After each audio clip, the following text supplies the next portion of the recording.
Pour ce nouveau numéro, le citoyen Bloc Café s'est rendu au lycée Château-Blanc de Chalette pour y rencontrer Mamoudou Bassoum, qui enseigne l'électrotechnique.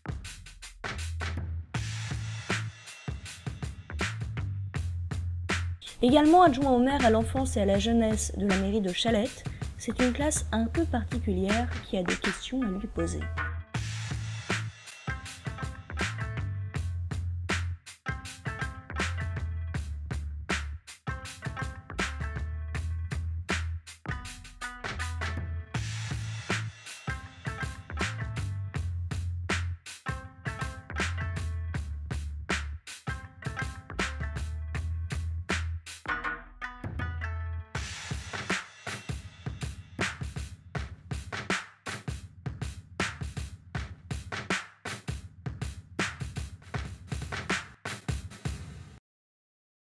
Alors en fait, je suis formatrice pour apprentis.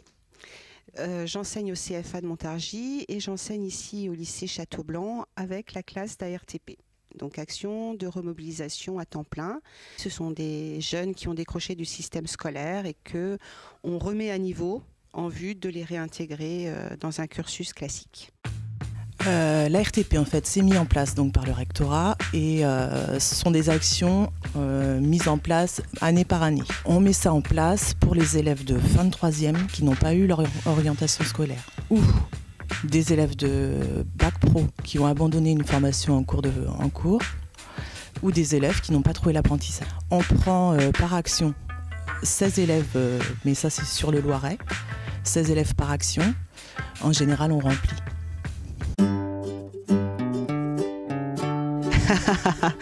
Alors ils sont assez turbulents, pour la plupart ils sont très fâchés avec l'école. Ils ont été en situation d'échec durant toute leur scolarité. Et donc le but pour moi il est de les réconcilier avec l'école. Et comment est-ce que j'essaye de les réconcilier avec l'école? En fait en leur redonnant confiance et en les mettant dans des situations où ils vont réussir. Donc là par exemple ce projet vidéo, c'est un projet où on peut pas se planter. Là, le projet il est réussi, donc c'est assez valorisant pour eux. Voilà. C'est très très dur, alors d'autant que pour certains, enfin voilà, ils ont tous leur histoire et certains ont des histoires un petit peu difficiles, voire parfois très très difficiles. Donc le plus dur, c'est de reprendre confiance en soi et de se dire qu'on est capable de faire quelque chose et capable de réussir. Donc des fois c'est plus facile de se dire je fais pas ou j'aime pas plutôt que de prendre le risque de se mettre en situation d'échec. Alors les décrocheurs, ça peut être des élèves qui n'ont aucune appétence pour le scolaire et qui vont se diriger sur de l'apprentissage et qui ne veulent que de l'apprentissage. Ou alors des élèves qui se retrouvaient en échec dans une filière qui ne leur convenait pas. Il n'y a pas vraiment de profil type. Alors, mon projet, donc il s'agissait de monter un projet vidéo sur le thème de la citoyenneté dans le cadre d'un partenariat avec le Conseil citoyen de Chalette et l'association Les Prospecteurs du 7e art. Alors moi je m'appelle M. Mamoudou Bassoum, maire adjoint à l'enfance et à la jeunesse à la ville de Chalette-sur-Loing. Comment êtes-vous devenu maire adjoint? Alors, comment je suis devenu maire adjoint? C'est lors des élections qui ont eu en 2014. Donc, j'étais sur la liste Ensemble pour Chalette et on a triomphé au premier tour. Donc, du coup, j'étais 5e sur la liste et je suis devenu adjoint. Quelle est votre fonction à la mairie? Alors, donc, je m'occupe de la délégation qu'on appelle Enfance et Jeunesse. Donc, je donne les orientations politiques au niveau du pôle réussite éducative. Pourquoi avez-vous envie de devenir maire adjoint? Alors, j'ai un engagement associatif qui s'arrêtait à plusieurs associations, on va dire. Donc, je suis fondateur du club de taekwondo, je suis vice-président de l'association culturelle Montarbois. Donc, pour avoir plus d'action sur la ville, pour toucher plus de public, donc ça m'a donné l'engagement, on va dire, au niveau de toute la ville de Chalette-sur-Loing.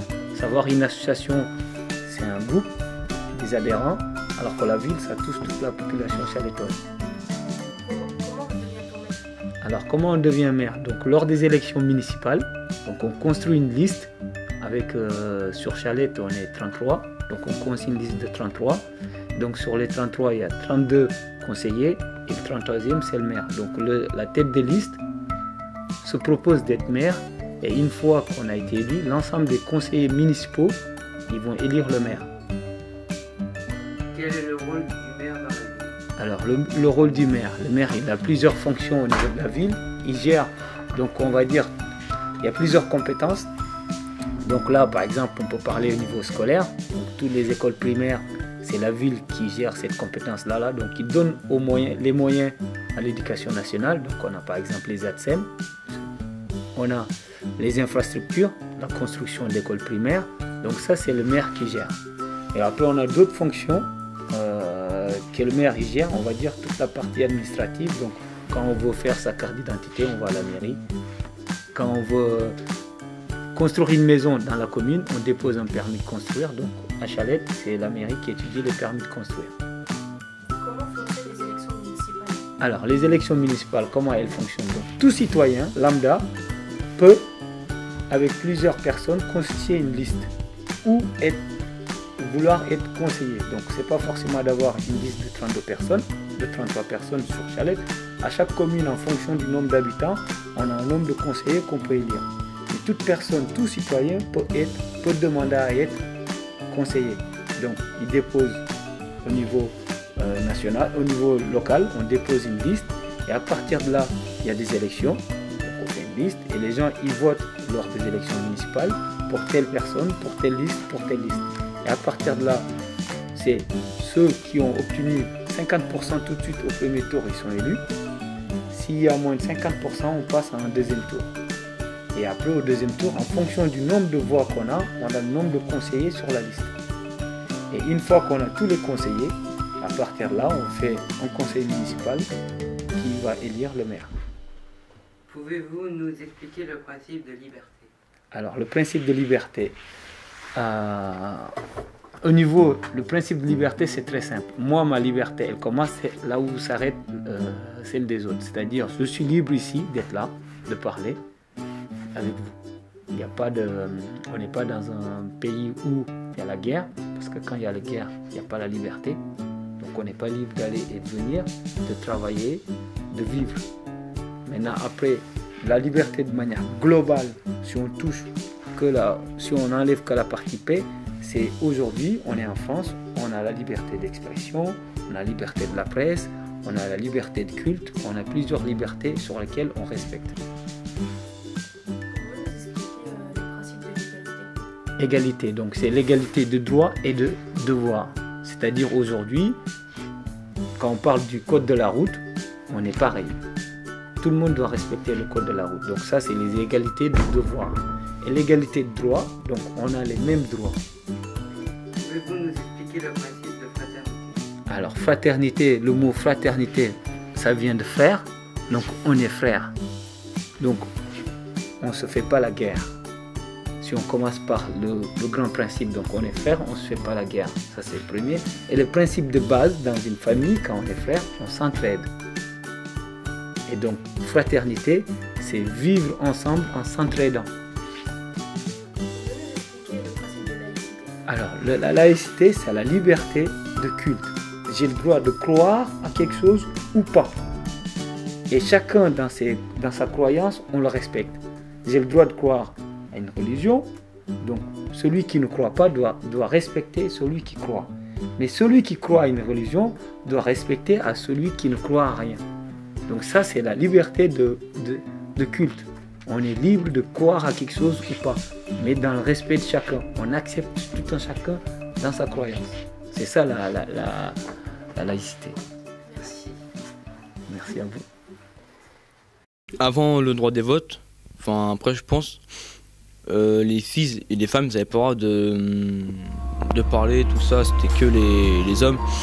Les filles devaient rester au foyer, faire le ménage, s'occuper des enfants, tout ça, parce que c'était pas encore la révolution, du coup c'était les hommes qui devaient tout faire, donc ramener un salaire et puis aller travailler dans les champs ou dans les mines, des trucs comme ça. Et puis les filles devaient rester chez eux pour s'occuper de tout ce qui est enfant, tout ce qui est s'occuper de la maison, d'elles-mêmes, de tout ça. Mais elles n'avaient pas à travailler, d'ouvrir un compte, pour faire n'importe quoi, il fallait demander à son mari et avoir son accord. S'il n'y a pas d'accord, elle ne pouvait rien faire. Et pour aujourd'hui, au XXIe siècle, maintenant les femmes et les filles ont le droit de voter, de s'exprimer librement, de faire pareil que les hommes, d'aller travailler, je sais pas moi, derrière un bureau, dans une école, dans tout ce qui est possible et imaginable. Et à la fin, ils peuvent avoir un salaire. S'ils veulent ouvrir un compte à la banque, ils peuvent pas demander à leur mari. S'ils veulent, je sais pas moi, aller faire des courses, ils ne demandent pas à leur mari. S'ils veulent faire quelque chose, ils n'ont pas à demander à leur mari ou quoi que ce soit. Ils sont libres, ils ne sont pas tout le temps dans la maison. Ils font leur vie, ils font ce qu'ils veulent. Exercer sa citoyenneté permet de faire vivre les démocraties. On peut, en tant que citoyen, faire partie d'une société, participer à des réunions publiques, publier un article avec la presse pour donner son opinion, etc. Le citoyen peut faire acte de civisme en contribuant aux événements et à l'avancement d'une commune, en partageant ses idées pour améliorer certaines choses, participer aux manifestations pour faire entendre sa voix dans les hauts rangs. En participant, j'exerce ma citoyenneté car je suis au cœur de la société en pensant aux bienfaits des autres pour apporter des améliorations dans notre démocratie. Se présenter aux élections est une bonne manière de faire part de ses idées de changement, de représenter son parti politique lors des débats, tout en restant dans une démocratie. Le citoyen peut donc se présenter librement aux élections si son programme est approuvé et il obtient les signatures nécessaires. C'est une manière d'exercer sa citoyenneté car il faut améliorer le confort des autres citoyens et les respecter. Exercer sa citoyenneté au quotidien, c'est faire preuve de civisme. Aider une femme enceinte ou une personne âgée dans les transports en commun. Si nous croisons quelqu'un qui fait un malaise, nous lui venons en aide. Exercer sa citoyenneté, c'est faire preuve de respect vis-à-vis des autres, les laisser parler et les écouter. Ne pas les insulter, même si on n'est pas d'accord.